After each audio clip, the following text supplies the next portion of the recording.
नमस्कार दोस्तों, आज के इस अध्याय में आपका स्वागत है। आज हम पढ़ेंगे रसायन विज्ञान की कक्षा 11वीं का पाठ नंबर 2, जिसका नाम है परमाणु की संरचना भाग 1। तो चलिए देखते हैं कि आज हम क्या क्या पढ़ेंगे। आज हम पढ़ेंगे डाल्टन का परमाणु सिद्धांत, उसके बाद हम पढ़ेंगे परमाणु की संरचना और आखिर में हम पढ़ेंगे अप्रमाणविक कण। तो चलिए दोस्तों, एक एक करके इनके बारे में जानते हैं। सबसे पहले डाल्टन का परमाणु सिद्धांत। डाल्टन के परमाणुीय सिद्धांतों के मुख्य बिंदु इस प्रकार हैं। सब पदार्थ परमाणुओं से बने हैं जो अविभाज्य हैं और इनको नष्ट नहीं किया जा सकता।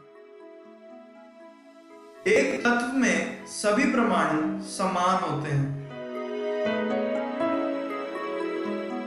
भिन्न भिन्न तत्वों के परमाणु आकार और द्रव्यमान में भिन्न भिन्न होते हैं। जैसा कि आप देख रहे हैं, यहाँ पर एक ऑक्सीजन परमाणु दो हाइड्रोजन परमाणु से जुड़कर एक पानी का अणु बना रहा है।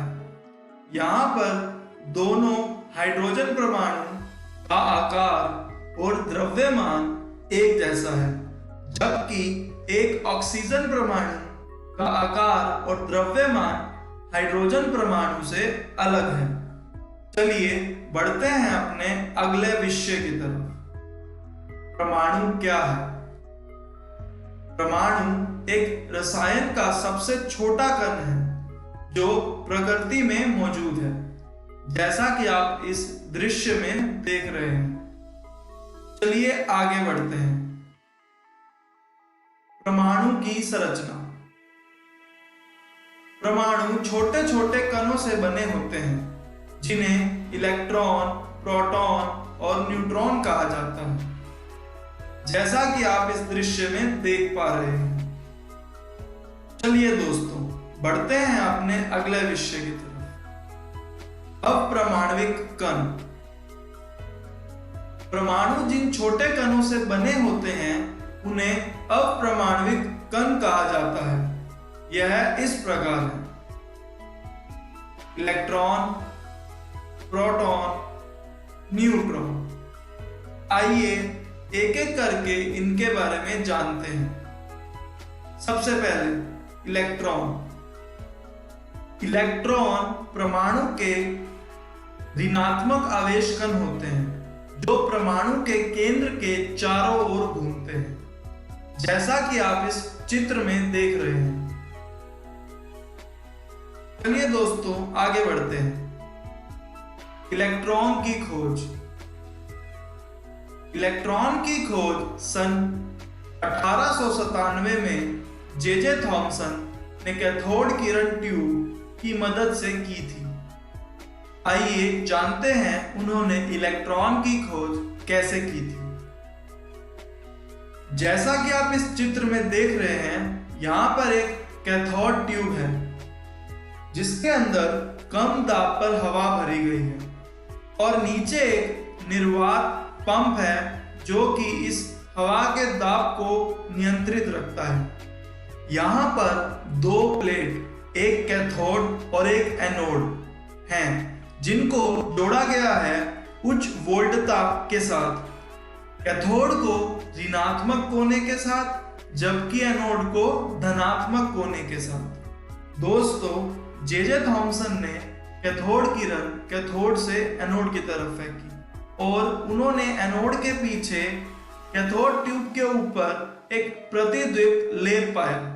ऐसा तभी हो सकता था अगर कैथोड किरण में कोई ऋणात्मक अनुपात है, और इसी को इन्होंने इलेक्ट्रॉन का नाम दिया।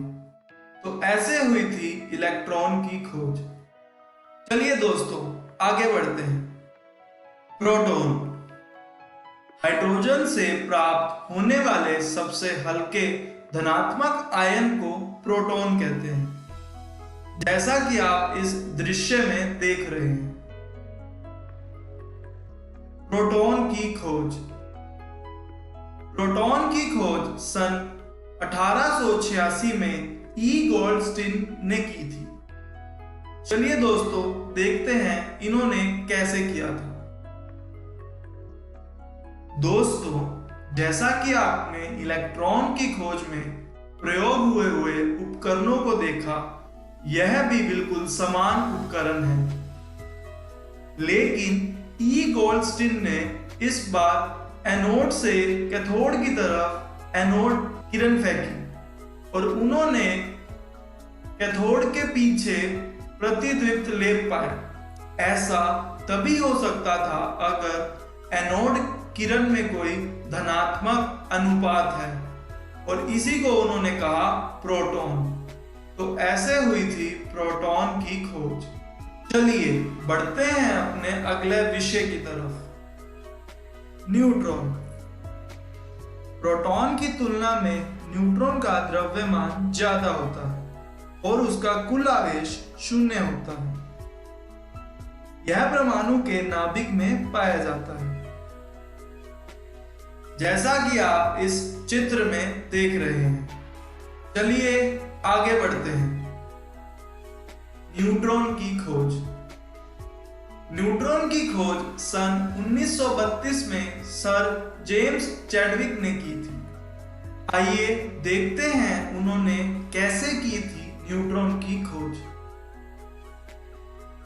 दोस्तों, जैसा कि आप इस चित्र में देख रहे हैं, यहाँ पर एक अल्फा कणों का स्रोत है, जहां से अल्फा किरणें फेंकी गई पैराफिन की प्लेट के ऊपर, और वहां से कुछ किरणें निकली बेरिलियम की प्लेट से गुजरी।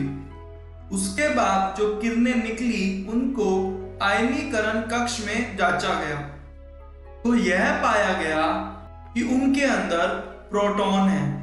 दोस्तों, ऐसा तभी मुमकिन था अगर बेरिलियम से पहले वाली किरणों में प्रोटॉन के द्रव्यमान जितना द्रव्यमान वाला कोई कण हो, और इसी को उन्होंने कहा न्यूट्रॉन।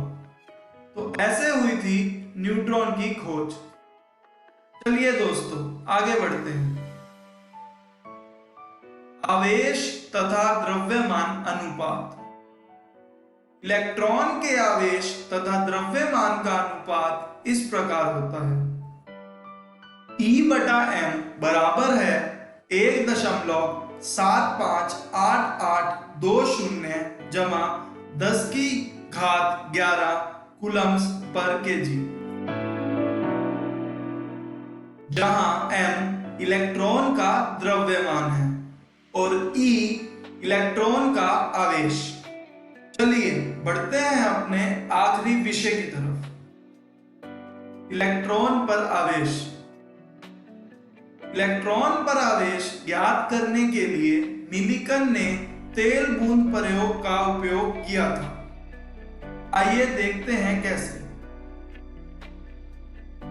जैसा कि आप इस चित्र में देख रहे हैं, यहाँ पर दो आवेशित प्लेट हैं, एक ऊपर और एक नीचे।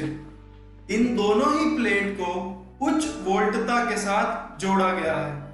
ऊपर वाली प्लेट को धनात्मक कोने के साथ और नीचे वाली प्लेट को ऋणात्मक कोने के साथ। यहाँ पर कुछ तेल की बूंदें डाली गई हैं ऊपर वाली प्लेट के ऊपर, और यहाँ पर एक छोटा सा छेद भी है, जहां से बूंदें होती हुई नीचे वाली प्लेट की तरफ जाएंगी, और हम इस दूरबीन से इसे देखेंगे।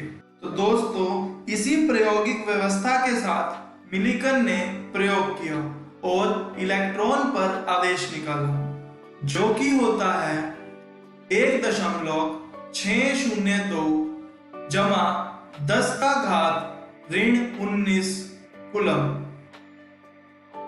तो दोस्तों, इसी के साथ यह अध्याय यहीं पर समाप्त होता है। आइए देखते हैं हमने आज क्या क्या पढ़ा। इस वीडियो में हमने सीखा डाल्टन का परमाणु सिद्धांत। उसके बाद हमने पढ़ा परमाणु की संरचना और आखिर में हमने पढ़ा अपरमाणविक कण। चलिए दोस्तों, देखते हैं कि अगले अध्याय में हम क्या पढ़ेंगे। हम पढ़ेंगे परमाणु का थॉमसन मॉडल और उसके बाद रदरफोर्ड का नाभिकीय परमाणु मॉडल और आखिर में पढ़ेंगे समस्थानिक एवं समभारिक। धन्यवाद।